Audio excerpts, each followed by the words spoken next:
look, if you're going to stay somewhere for the rest of your life, just do whatever makes you happy, right? Because by the time you sell the house, you're going to have to redo it again anyway. So just do what makes you happy. If your plan is to do something and keep it for a short amount of time and then sell it, try to, look and see what's popular and what's trendy, and try to not go too contemporary, but just do something that you can see being popular in 10 years from now. Something that was popular maybe 10 years ago. Don't try to, do the brand, something that's just really revolutionary at the moment, because those things fade. Like, I can tell the difference between a house from 2000, 2010 to 2020. Now, 2010 was, only 13 years ago. You should have a product that still looks good 13 years later, but I can tell a house from 2010 in 1 minute.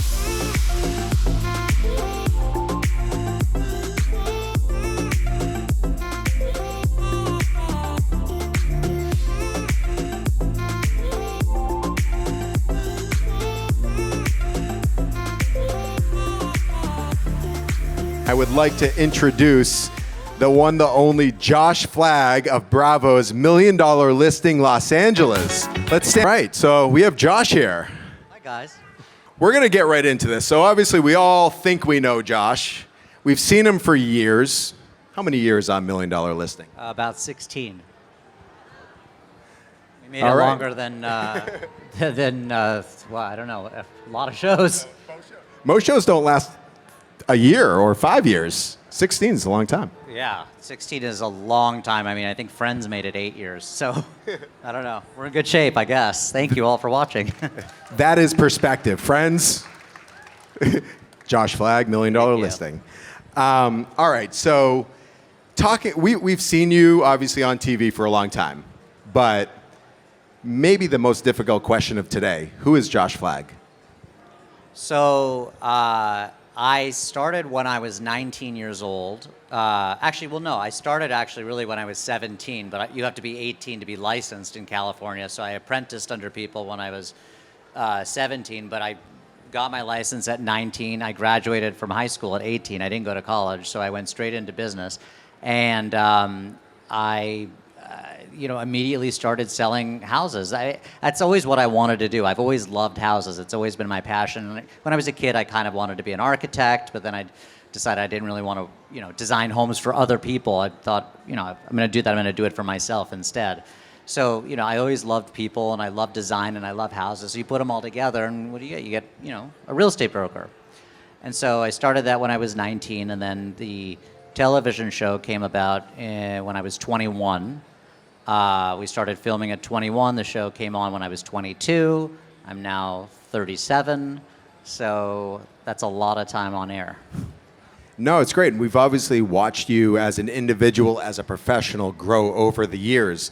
But we've seen a lot of your personal side. Family is huge for you. Specifically, we've seen the influence of your grandmother.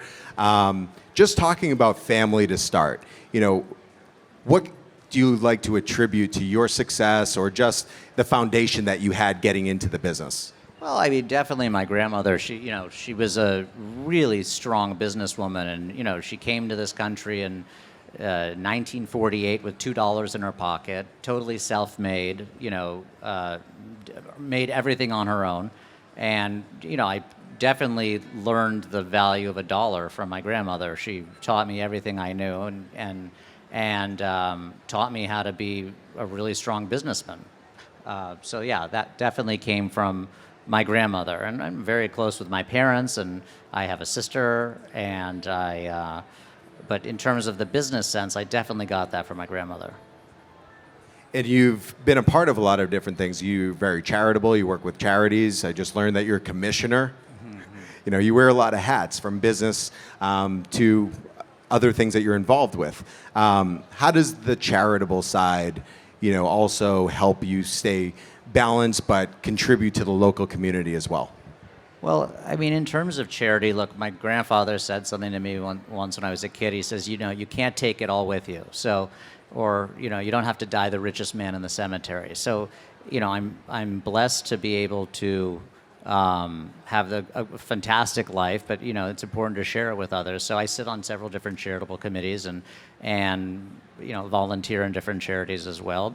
A lot of them are Jewish based, and it's something that was ingrained in me as a child. You know, it's something that my grandmother taught me, and so, you know, it's always been something that I do and continue to do. It was never like a, you know, should I do it? It wasn't even a choice. It was just something that just is a part of what I do. Yeah, no, it's an important because we see that reflect over to, you know, the way you do business and working with people, and, you know, just seeing how everything kind of overlays one into another. But talking about like going into the business perspective, like you started at a very young age, younger than most people. You got into an industry that you immediately were passionate about. A lot of people change industries. Starting out, what would you say is the most important factor of what you did to get into the real estate market, to get listings, to sell yourself, to be able to get, you know, create this business, this real estate empire that you've been able to establish? Well, I mean, believe it or not, I actually used to knock on doors. I mean, literally to get business. That's how I started. Obviously, it's true in any business. It's like who you know. It's very helpful. Obviously, it's all about who you know. But at the same time, just because you know a lot of people, that doesn't mean they're going to give you their listing on their $10 million house. That's just not what they do. You have to have knowledge, you have to have experience, you have to know the market, and I studied every inch of the market so that when I would go on an appointment, if they interviewed 10 different people, I would walk in there and, you know, I would knock their socks off. I would tell them more information about the house than they even knew. And that translates when you're interviewing somebody to list your house. So, you know, between door knocking, between learning the market, between self-promotion through sending out mailers, pulling full-page ads in the LA Times, you know, and then of course the television show, that didn't hurt. And, you know, that was definitely a great source for business. But it's like, you know, people always say, why are you successful? You know, if you don't do what you like, you're not going to be successful no matter what. And I tell people all the time that ask me, should I get into real estate? Should I do this? I go, is it your passion? Well, no. Okay, why? Because you make a lot of money. Okay, well, you're not going to make a lot of money unless you know what you're doing, unless you really love it. It's the same thing. If you want to be a doctor, but you have no interest in medicine, you're not going to be successful at it, you know? There's a million doctors, there's a million real estate agents, there's a million, you know, you really have to understand it and love it. And so, you know, I just wrote my third book, and this one is really important in the sense that it's a book that tells you how to be successful in any trade, really. It's not just real estate, but I mean, the main message is if you don't like what you're doing, you're not going to be good at it. So talking about your book, I mean, what type of stories do you see? Because it applies, like you said, not just to real estate. I mean, if somebody's in sales, if someone's in business, I'm sure there's a lot of life lessons or stories that you've gone through that can help anybody. My book, it's called The Deal, and it's an interesting book because it's very self-deprecating. It talks about all my mistakes. It talks about all the good things I did. It talks about all the bad things I did. And it's very humorous. It's an easy read. It's not, you know, this is how you sell a house. You look at the price per foot and you multiply it by the square foot. It's not a boring book at all. It really tells, like, you know, 20 years of stories that are just really entertaining. That it did very well. It did better than all my two other books, actually. So I was really pleased. But it's a really good source of knowledge as to how to succeed in business. So when you start to write a book like this, was there something in particular, or was there something that happened where you're like, you know what, I need to put this down on paper? I just was, you know, sitting one day thinking about all the funny stories that have happened over the years and all the things that I thought, you know, I should really be, you know, I should just sit down and start writing down every one of these stories. And then I put them all together, and I was just like, well, this is a good book. And so I called up HarperCollins, and they're like, let's go. And just a quick question, has anyone here read the book yet, or have they bought the book? All right, so we got a couple. So all of you are going to go straight to Barnes & Noble after this. Good. Thank you. So, you know, but within the book itself, you know, these occurrences, and, you know, you've had a lot of, whether it's not even in the book, a lot of different stories. Is there a story in particular, something that's happened in your career that stands out, that has been like a monumental, like, pivot moment for you? So I think one of my favorite sales I ever made was for style icon Betsy Bloomingdale. Betsy Bloomingdale was married to Alfred Bloomingdale from the Bloomingdale's department store chain. And, you know, I had the opportunity to sell the house because my friends James and Natalie, James' grandmother was Betsy Bloomingdale, He was actually the best man in my wedding, believe it or not. So I had the chance to meet this incredible style icon and legend who was really known as, the hostess, you would say, of Los Angeles. She was really, everyone went to Betsy's house for dinner parties. She was really incredible, a legend. And I met her in her 90s, and she was still with it. And I'll never forget, going to the house and meeting this legend who took me around the property and showed me all of her fabulous art and antiques and furnishings. And it was just such a privilege to meet her. And she was really impressed because I knew what half of the stuff in her house was. And most people my age don't know what any of those things were. And so it turns out I ended up selling the house for her for her estate when she passed away. And I loved so many of the things in the house that when it all went up for auction at Christie's, I ended up buying half of it. That was probably a great achievement in my career because she was such a legend. In talking about maybe your most difficult sale of your career. Oh my God! I mean, because I'm sure you learn a lot from the tough ones. Well, I had one last week. I mean, it was supposed to be a 2-week escrow. It ended up being a 3.5-month escrow because the buyer and seller just hated each other, and every single time something came up in the inspection report, and just the house just kept failing and failing and failing, and the buyer just wanted the house to be perfect, and the seller's opinion was, well, it's not a brand new build, it's not going to be perfect, so sorry, maybe this is not the right house for you. And then the buyer would say, well, maybe it's not the right house, I'm walking. And then the seller would come back and say, no, don't walk, we want to stay in the deal. And then the seller would play hardball, and then the buyer would say, no, I'm walking. It was just this dance for 3.5 months. We literally closed it yesterday. It was just a nightmare. I got my first gray hair. What are you going to do about that? I plucked it this morning. There you go.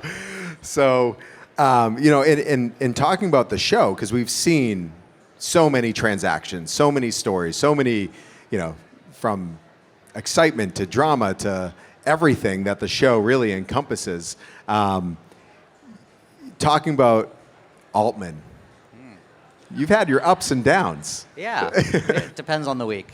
Right. Where are you today? This week we're good. Yeah. Last week, not so much.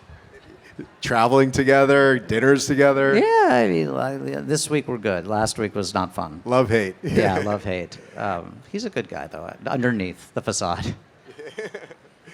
And talking about Tracy, she's a close friend of yours. Tracy's one of my best friends. I mean, she's hysterical. We very rarely fight. I mean, we do fight once in a while, but very rarely. Yeah, Altman and I have definitely fight more than Tracy. But the three of us are very close friends. That's what's so nice about the dynamic of the show now, because for years we had so many other people and characters on the show, and now it's really just Tracy and myself and Josh, and we're really, in real life, a really tight little family. Would you say, and obviously the show has evolved over the years. I think it's gotten better over the years, to be honest with you. Most shows die out. Most shows, the ratings go down. In fact, our show, the ratings keep going up every year. It's bizarre. I really don't know any other shows that do that. I mean, I'm sure there are some, but it's very, very rare to have that happen. Would you say that there's some factor in particular that is really contributing to that? I mean, obviously your dynamic is absolutely flawless, but are there things that you've seen as far as the progress that you... I just think it's more genuine. I think it used to be more real estate based. There was like 5 or 6 characters. Now it's just 3 really close friends, and I think people like to watch our dynamic together. And there's a lot more personal story involved now. It used to be just very real estate oriented, and now, they really show our personal lives, and I think that's what makes people more engaged. Absolutely. People more and more feel like they know you as an individual and know your story. Is there anyone from over the years that you miss from the show? No. Most happy about, or we'll leave that one alone? Most happy they're no longer there? Most happy I'm actually probably Madison. Yeah, it really irritated me. I'm sure you still cross paths with a lot of the past cast members. I try not to. Okay. All right, well, as far as, business, as far as the show, as far as everything, as far as what you've been able to accomplish, everyone here, whether they own a home, they're buying a home, there's a lot of realtors here. Talking about design, where would you say would be the best areas to look first to be able to remodel and put, budgets into? Yeah, I mean, so your main things, well, first of all, landscaping is important. I think landscaping, in terms of the exterior, paint and landscape. in terms of the interior, it's your kitchen, and then it's your bathrooms. I'm of the strong belief always, and I know it's not in everybody's budget, but I always believe in doing everything at one time.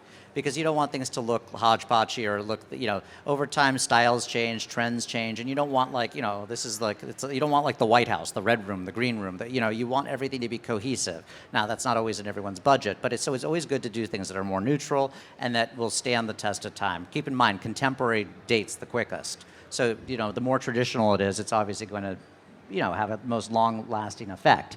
In terms of what brings in the most value, people spend their most time, ironically, in the kitchen. If you would have said something like that to a person from the 1950s, that was the last place that people spent most of their time. That's, the kitchen wasn't even seen when you were entertaining. But today, it's a kitchen family area. So that's where the most of the money should go. And then, of course, the bathrooms. I would say the master bath is probably the most important, of course. But yeah. And then as far as talking materials, because you see a lot of different materials and obviously the types of listings that you have, when talking about the kitchen, there's so many different types of surfaces. Right. There's, the porcelains, there's the quartz, there's the marbles, there's such a variety. Talking luxury, is there something that you see your buyers wanting more? Well, of course, marble is going to be your number one choice. Now, practicality-wise, is it the best? Probably not. And especially in a kitchen, it's a porous material. You put your wine glass down when you're, cooking. It's not practical. But if you're careful and you want it to look like a showplace, you have it sealed and you consistently maintain it, and you just don't, do something stupid and don't clean right away afterwards, but it's going to be the best look for, always. Is there anything else, as far as the house, different trends? Obviously, as you mentioned, contemporary tends to date quickest.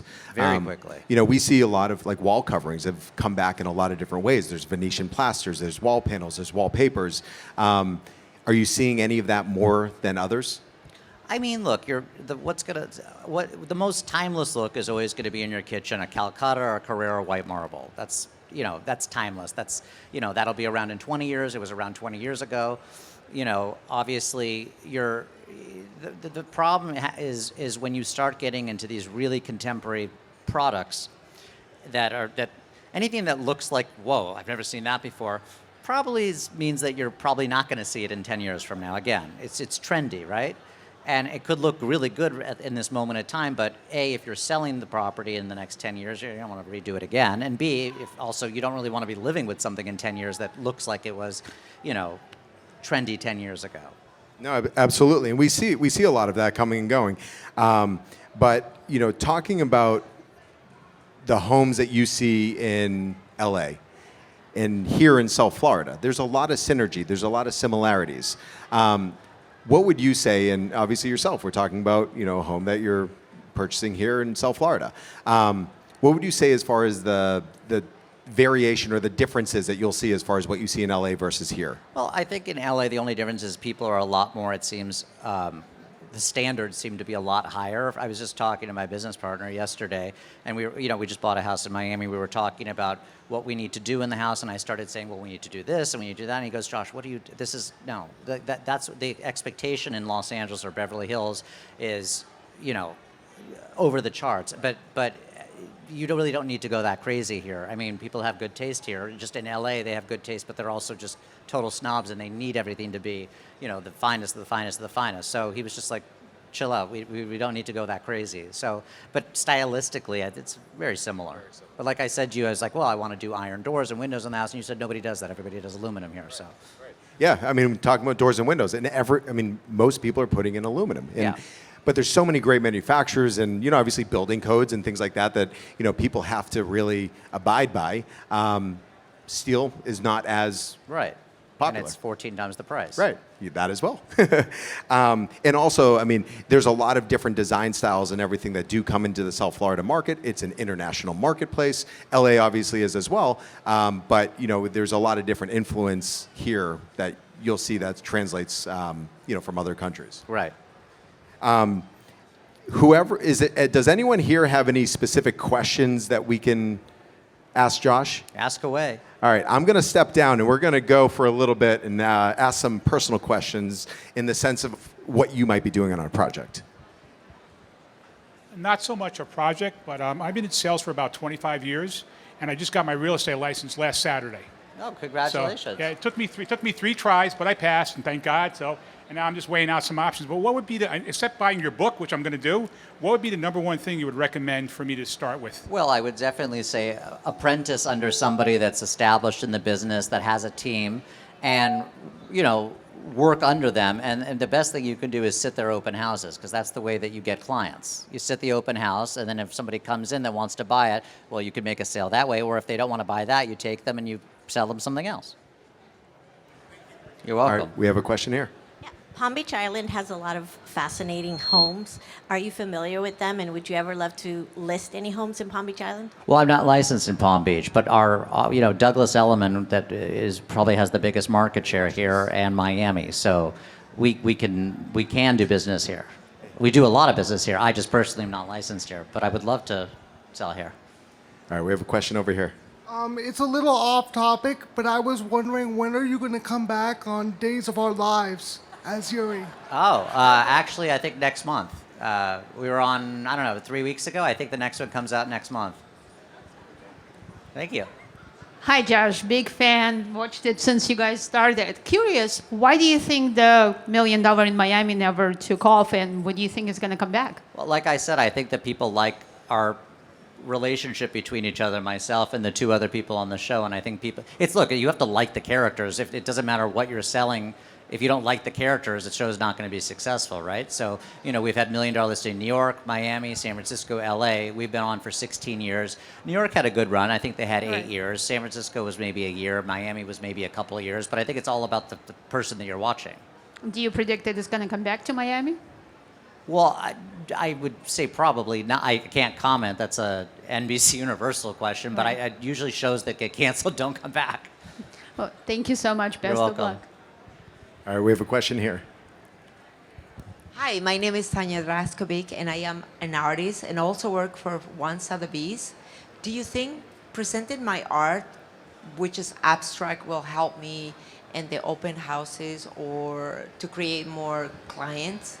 Presenting your art? Right. Like, what do you mean, selling it at the houses? Or? Right. It's sort of like when you showcase the property and you put the art on it. It's an abstract and it's very high end. Well, I mean, I guess you'd have to talk to the homeowner first. I think that would be the most important thing. I guess the question is, if, is the homeowner that you're representing going to think, oh, well, you're too busy focused on selling the art instead of the house? So that would be my concern as a homeowner. But if they're staging the house and they need It's art on the walls, staging the house, right? I don't see a problem with it as long as your focus is on the selling of the house. That's right. Thank you. You're welcome. Thank you. We have one back here.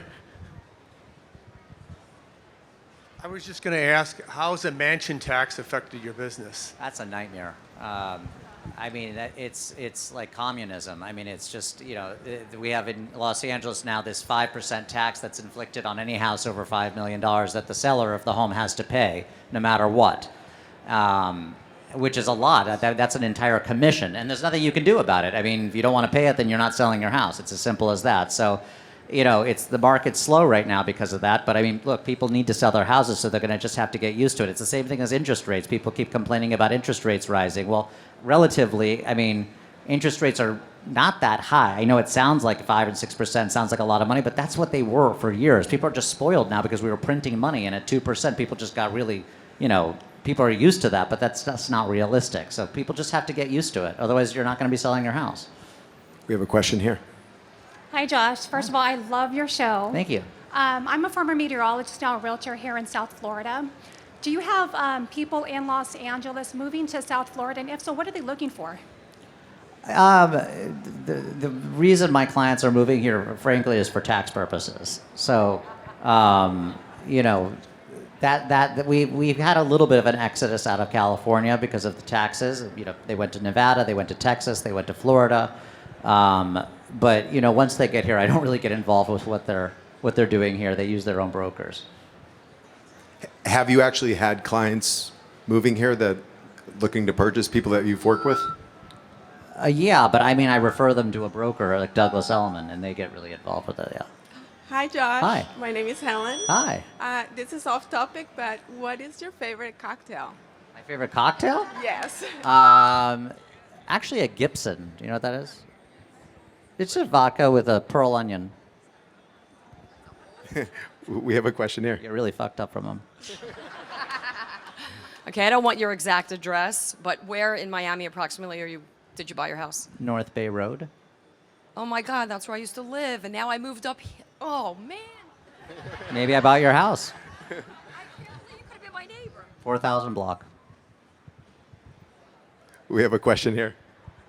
If you're getting started off with like an investment property and you want to do it, the financing through like a joint venture, how would you recommend finding investors and people to work with you and convince you to give them money to invest? Well, you look like you're 12. I don't know how many people are going to start off working with you.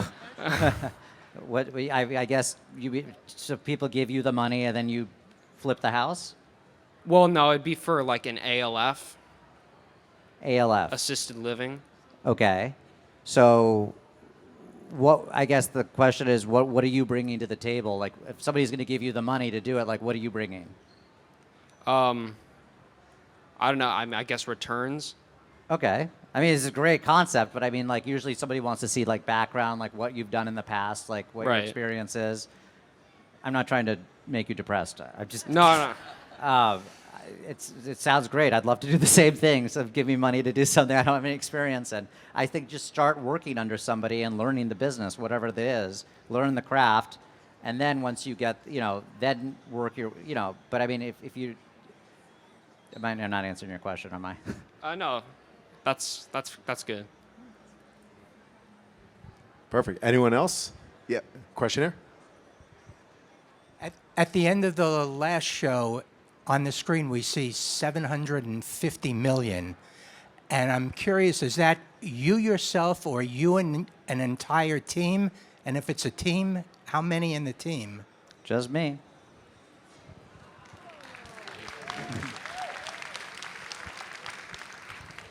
We have a question here.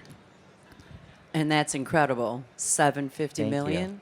Josh, when you take our listings, how many times do you recommend that the client stages the property for sale so you can brand and enhance your brand to the highest level and to get the sellers the highest dollar?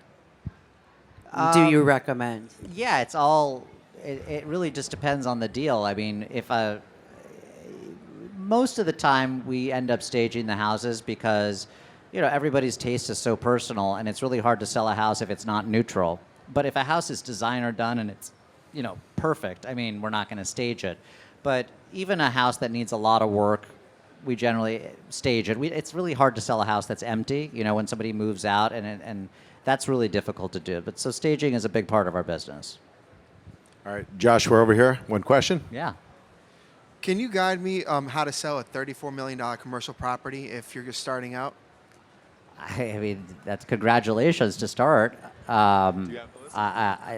Commercial's not my area of expertise. It's really residential. But, LoopNet, I don't know. What are you doing? Oh, no, you're good. Yeah, what are you doing to market it right now? Oh. Right now, Facebook ads and reaching out to, and it's something I'm not familiar with. Yeah, I don't think people are buying $34 million Yeah. real estate products over over a Facebook ad. Yeah. But yeah, LoopNet, the MLS, whatever, the traditional marketing tools. We have a question over here. Hi, Josh. Hi. Again, I love your show, love watching you. Great energy. It's amazing. Thanks. So we are recently just bought a house. And one of my questions that I had for you was we are completely designing the house, like we're kind of gutting it, if you will. And I know that you mentioned to stay neutral in tones and colors and things like that. But one of the questions that I have for you, and I know this could be kind of objective, is do you prefer or do you see more like polished versus matte, like, floors or things like that? Is there a trend that's Yeah, you polished. see more? Yeah, I mean, in terms of, I would say in terms of, I prefer marble that's polished over honed, but that's just my preference. In terms of floors, polish is really not as popular anymore. I think if the answer is yes, more honed than polished. Okay. Simply said. Perfect. Thank you. But do what you like. It's your house. Any other questions? Back here. She has the question, right? You want to ask? No way. How much was the very first home you ever sold? $6 million. Thank you. How did you get it? I knocked on the door. Any other questions? Am I missing anyone? I think that's good. All right. Well, if you were to leave us with any piece of advice in real estate or designing a home, is there anything in particular that we haven't touched on that you would really like to share with us? I mean, if you're designing a home, look, if you're going to stay somewhere for the rest of your life, just do whatever makes you happy, right? Because by the time you sell the house, you're going to have to redo it again anyway. So just do what makes you happy. If your plan is to do something and keep it for a short amount of time and then sell it, try to, look and see what's popular and what's trendy, and try to not go too contemporary, but just do something that you can see being popular in 10 years from now. Something that was popular maybe 10 years ago. Don't try to, do the brand, something that's just really revolutionary at the moment, because those things fade. Like, I can tell the difference between a house from 2000, 2010 to 2020. Now, 2010 was, only 13 years ago. You should have a product that still looks good 13 years later, but I can tell a house from 2010 in 1 minute. So that's what I would say. No, absolutely. And so keep in mind, modern really dates itself very quickly. Traditional is, it's a little bit more timeless. Is there an architect or designer in particular that really stands out for you that you personally love and that is your design element? Well, mine is a little different. Mine's a little bit more classic and old school. Like, I'm like a little old woman on Fifth Avenue. I like my design taste is a little bit more formal than most people like to live to begin with. So I wouldn't go that route. But I mean, like, Jake Arnold's a great interior designer. William Hefner's a great architect. But yeah. Absolutely. Well, thank you so much for being here. It's amazing having you here in South Florida, in Palm Beach. Thanks for having me, guys. Hopefully you'll keep visiting us. But thank you all for attending. Let's all stand up. Give Josh a round of applause. But also, over here, we're going to have a quick meet and greet if you want to take a picture with Josh.